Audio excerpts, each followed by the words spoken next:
नमस्कार दोस्तों, मेरा नाम है दीप्ति और आपका मेरे चैनल पर बहुत बहुत स्वागत है। आज मैं आप लोगों के साथ शेयर कर रही हूँ कि अगर संक्रांति पर जो कि 14 जनवरी को पड़ने वाली है, उसका जो शुभ मुहूर्त है वो पहले ही मैं आप लोगों के साथ शेयर कर चुकी हूँ। पर मैं एक बार और इस वीडियो के आखिरी में शेयर कर दूंगी आप लोगों को कि महापुण्य मुहूर्त कब है स्नान करने का और क्या पूजा विधि है, वो सभी मैं आज आप लोगों के साथ शेयर करने वाली हूँ। लेकिन सबसे ज़्यादा जरूरी चीज़ होती है कि अगर आप किसी पवित्र स्थल पर, घाट पर स्नान करने के लिए, बुड़की लेने के लिए नहीं जा पाते हैं, और खास करके इस समय पर जब कोरोना और ओमिक्रॉन वगैरह ये सब चीज़ें हैं, तो हम नहीं जाना चाहते हैं हमारे पूरे परिवार की सेफ्टी के लिए, तो आप कैसे कर सकते हैं घर पर ही बहुत ही विधि विधान से, और पूरा वही महत्व आपको मिलेगा जो घाट पर मिलता है। तो आज मैं ये सभी चीज़ें आप लोगों के साथ शेयर कर रही हूँ। तो सबसे पहले तो आप सभी को पहले से ही संक्रांति की, बुड़की की और खिचड़ी की बहुत बहुत शुभकामनाएं।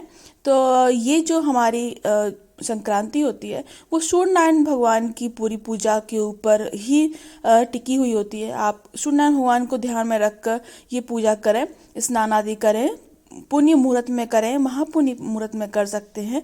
और सूर्य नारायण भगवान जी का आपको मन में ध्यान लेकर उनके सारे मंत्रोच्चारण करते हुए स्नान करना चाहिए। और अगर आपके पास कोई ऐसा स्थल है जो आप आसानी से जा सकते हैं, जैसे कि मेरे शहर में माँ छिप्रा घाट है और छिप्रा जी का वास है, तो हम लोग जाते हैं थोड़ी देर के लिए, चाहे जाएं, चाहे वहाँ पर स्नान नहीं कर पाएं, लेकिन थोड़ा सा उनका जल अपने माथे से लगाकर और थोड़ा सा भगवान को, सूर्य नारायण भगवान को वहीं पर अर्घ देकर जरूर आते हैं, प्रसाद आदि सभी जगह बांटते हुए। तो ये जो व्रत है, ये जो पूजा है जो संक्रांति की है, वो सबसे ज़्यादा जरूरी होती है। कि जब आप माने कि क्यों होती है, तो वो जब हमारे सूर्य नारायण भगवान जी जो अलग अलग राशियों में प्रवेश करते हैं, जब मकर राशि में प्रवेश करते हैं, जब ये मकर संक्रांति होती है, और इसी दिन से सारे शुभ कार्य शुरू हो जाते हैं। क्योंकि अभी तक पूष चल रहा था, पौष चल रहा था, तो इसमें कोई भी शुभ कार्य नहीं होते हैं, अशुभ सभी चीज़ें होती हैं। कोई भी चीज़ नहीं करनी चाहिए शुभ चीज़ें। तो ये जो चीज़ें हैं, आपको नई चीज़ें, आपकी शुभ चीज़ें, मंगलमय जो जितने भी कार्य हैं, वो सारे कार्य 14 जनवरी से शुरू हो जाते हैं। 14 जनवरी को भी बहुत सारे लोगों के यहाँ शादियाँ होती हैं, तो इस दिन से सारे पवित्र काम शुरू हो जाते हैं। तो सबसे पहले तो आप अपने घर में गंगा जल रखते हैं। गंगा जल हमेशा रखते हैं अपने घर में, पूजा की जगह पर जरूर रखते हैं। तो जिस पात्र में आप पूजा करने वाले हैं, उस पात्र में गंगा जल हमेशा रखें। जब आप स्नान करने वाले हो, तब उस बाल्टी में जिसमें आप स्नान करने वाले हैं, उसमें थोड़ा सा गंगा जल डाल लें और थोड़े से काले तिल का बहुत ज़्यादा महत्व होता है संक्रांति में। तो काले तिल को उस बाल्टी में थोड़ा सा पीस कर डाल दें।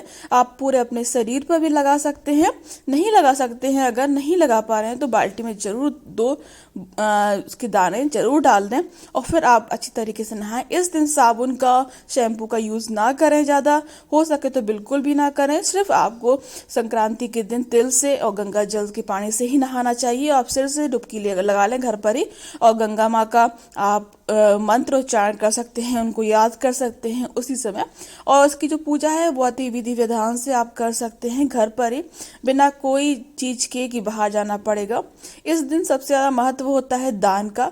तो जब आप पूरी पूजा कर लें तो तिल का जरूर दान करें, हवन जरूर करें, हवन में काले तिल जरूर डालें। काले तिल डालने से आपकी सारी इच्छाएं पूरी होंगी, घर में कलेश, दुख, दारिद्र्य दूर होगा, सुख शांति समृद्धि आएगी और सभी काम शुभ होंगे। अगर आपके घर में बच्चे हैं तो उनसे भी ये पूजा जरूर कराएं। इस दिन खिचड़ी खाने का और दान करने का बहुत ज़्यादा महत्व होता है।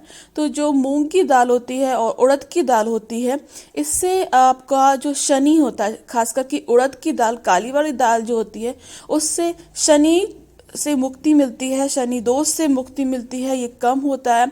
ये दान जरूर करना चाहिए चावल के साथ, उसको मिलाकर उसको आप अलग अलग स्थान पर दान कर सकते हैं। मंदिर में आप किसी पंडित को दे सकते हैं।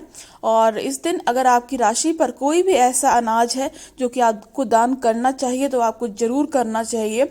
अगर आपको नहीं पता तो आप गेहूँ, चावल, दालें, सारे अनाज और भी मैं अभी आपको बताऊंगी क्या क्या आपको दान करना है। वो सभी चीज़ें अगर आप इकट्ठी दान कर देते हैं तो सभी जितने भी दोष हैं वो उससे मुक्त हो जाएंगे आप, और सभी जितना भी पुण्य मिलना होगा वो सभी पुण्य मिल जाएगा। तो सभी प्रकार के दालों को आप मिक्स करके या फिर अलग अलग भी दान कर सकते हैं। जैसे कि जब हम सोसेरा करते हैं तो सभी चीज़ें 1-1 किलो दान करते हैं, और जब चांदी और सोने की बात आती है तो वो हम 1 किलो चावल में आप कोई भी छोटी सी चीज चांदी की रख कर दान कर सकते हैं। और 1 किलो उड़द की 1 किलो चने की दाल जो पीली वाली दाल होती है उसमें आप कोई सोने की छोटी सी लौंग वगैरह या बड़ी जो भी आपकी श्रद्धा हो वो रख कर दान कर सकते हैं। अब बात आती है घी की। घी दान करना बहुत ही शुभ होता है। सबसे पहले मैं आपको बताया अनाज, काले तिल और ये जो तिल और गुड़ की बर्फी या लड्डू होते हैं वो आप दान कर सकते हैं। और ये खासकर गुड़ जो होता है, गुड़ को दान करना बहुत ही शुभ होता है, और गुड़ को गाय को खिलाना बहुत ही शुभ होता है। अगर आपके आसपास कोई गाय आ रही है तो उसको गुड़ जरूर खिलाएं। आपको तिल की बर्फी, तिल के लड्डू दान करना चाहिए, खाना भी चाहिए उस दिन। और सबसे ज्यादा जरूरी होता है नमक का दान करना। नमक का दान करने से क्या होगा कि आपकी जितनी भी नेगेटिविटी होगी आपके घर से वो निकल जाएगी और पॉजिटिविटी आएगी। नमक का दान जरूर करें। 1 किलो आप नमक खरीद लें और उसको मंदिर में रखाइए या फिर किसी पंडित को दान में दे सकते हैं। सभी चीजें इकट्ठी आप करके रख लीजिए। अगर आप चाहें तो आप 14 चीजों का दान भी कर सकते हैं। जैसे हम लोग हमेशा हर संक्रांति पर 14 चीजें लेकर आते हैं, उनको दान करते हैं। बस उसको दान करने की भी एक बहुत अच्छी प्रथा है, एक विधि है। उसके करे बिना आपको दान नहीं करना चाहिए, नहीं तो कोई मतलब नहीं रह जाएगा। तो उसकी वीडियो मैं अलग से आप लोगों के साथ शेयर कर दूंगी। फिर भी मैं आपको थोड़ा सा बता देती हूँ कि ये 14 चीजें मैंने आपको यहाँ पर दिखा रही हूँ, ये सभी चीजें मेरे घर की है जो कि मैंने लास्ट ईयर दान किया था। तो तांबे के छोटे छोटे लोटे हैं, उसमें सभी चीजों में कुछ न कुछ पात्र में कुछ न कुछ चीजें रख के देना है, खाली नहीं देना है। और जब आप पूजा करें तुलसी की तो उसमें थोड़ा थोड़ा सभी चीजों में सब सामान में डाल दें। खाली कभी दान नहीं करते, उनकी भी पूजा करें, टीका लगाएं। उनको पूजा करने के बाद सभी चीजों में कुछ कुछ मीठा रखें, थोड़ी थोड़ी खिचड़ी रखें और फिर आप दान कर सकते हैं। और ये दान आपको 14 तारीख को ही करना है। अगर नहीं कर पा रहे तो आप इस महीने के अंत तक जरूर कर दें। तो आपको क्या जो पुण्य मुहूर्त है वो मैं आप लोगों के साथ शेयर कर देती हूँ। तो 14 तारीख को आपको संक्रांति मनानी है, उसकी पूजा करनी है। तो 2:43 से शाम को 5:45 तक समय है इसका, 3 घंटे 2 मिनट का टोटल समय है। और जो महापुण्य काल का जो मुहूर्त है वो 2:43 से 4:28 तक ही है। तो इसमें आप नहाएं, अच्छी तरीके से पूजा करें, सारे दान कर लें इसी समय के अंदर ही। और आज का ये वीडियो मैं यहीं समाप्त करती हूँ। अगर फिर भी आपके कोई भी डाउट हो, कोई भी क्वेश्चन हो तो आप मुझसे पूछ सकते हैं, खास करके सौसेरा के बारे में, क्योंकि बहुत सारे लोगों को डाउट होता है कि सौसेरा की जो विधि है, दान है, वो कैसे किया जाता है।